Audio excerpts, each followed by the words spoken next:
From its origins dating back thousands of years to becoming a culinary phenomenon in the modern world, bacon has captured our hearts and palates like few other foods. This beloved breakfast staple has a rich history and diverse variations.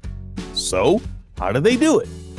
Bacon had its humble beginnings thousands of years ago in ancient China. Back then, it was nothing more than salted pork belly. Fast forward to the 16th century, and the term bacon was used to refer to almost any pork cut you can imagine. But the real game changer happened when Spanish explorer Hernando de Soto sailed across the seas to the New World in 1539, bringing along 13 lucky pigs. Those 13 pigs soon multiplied to a whopping 700. The New World saw a bacon boom of its own. Americans today devour a staggering 18 pounds of bacon each year. Bacon has become such a sensation that surveys suggest it might just become the United States' national food. But how is this delicious food made? Bacon's main ingredients are pork, salt, and a dash of seasonings.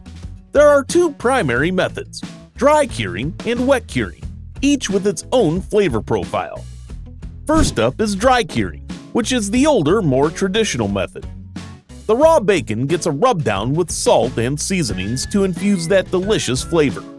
Then it is left for 1 to 2 weeks, allowing the flavors to mingle and intensify.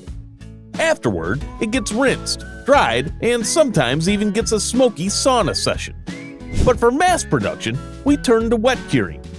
A mix of ingredients like salt, sugar, and sodium nitrate creates a brine. The raw bacon is soaked in this. Then it's off to the convection oven for around 6 hours, with a sprinkle of liquid smoke to amp up the flavor. The result is a bacon high in moisture and sometimes lacking in flavor. Now let's talk flavor. Dry-cured bacon takes its sweet time, and that patience pays off. On the other hand, wet-cured bacon is the quick and easy option. There are many other variations like Wiltshire curing, where the bacon is left in a special brine recipe for up to 2 days, then matures in cold storage for 2 weeks. Now, let's get into some of the bacon myths and the science behind it all. Despite the fancy label, uncured bacon isn't actually bacon that skipped the curing process. It's still cured, but in a different way. Instead of using artificial nitrates, it uses natural nitrates, often from celery powder. The debate rages on about whether natural nitrates are genuinely better for you. Nitrates, whether natural or artificial, play a crucial role in bacon making. They help maintain flavor, prevent unpleasant odors, and keep harmful bacteria at bay. So, while the label may say uncured, it's really just cured using a different source of nitrates. There are many different cuts and styles of bacon. You've got your classic thin slices and thick-cut bacon as well that are extra meaty and hearty.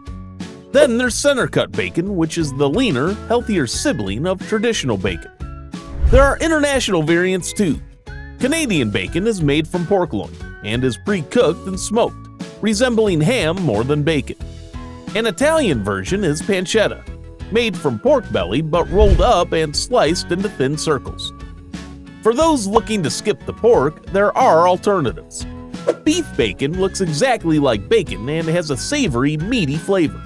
And for the poultry lovers, there's turkey bacon. It's leaner and has a slightly different taste, but it's still delicious.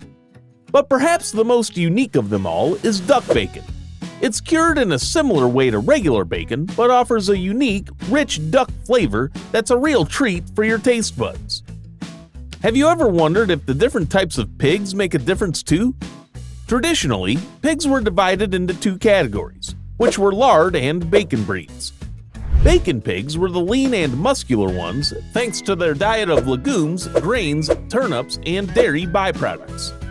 These qualities made them perfect for producing bacon. However, certain pig breeds played a pivotal role in history. Before World War II, there were only 2 non-lard pig breeds, Yorkshire and Tamworth pigs. These days, bacon pig breeds like Duroc, Hampshire, and Yorkshire are the real stars of the pork industry, supporting the bacon we all know and love. These days, there's a growing shift towards pastured pigs. These lucky pigs get to roam freely in open, green environments, grazing and foraging to their heart's content. It's a happier life for them, and it also means their bacon is often free from the antibiotics and hormones that are sometimes given to intensively raised pigs.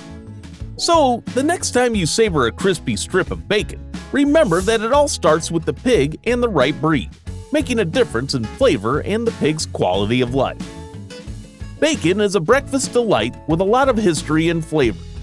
The methods of making bacon have evolved, but its place in our hearts and on our plates remains. Another delicious breakfast food that goes well with bacon is bread. To find out how bread is made, click here.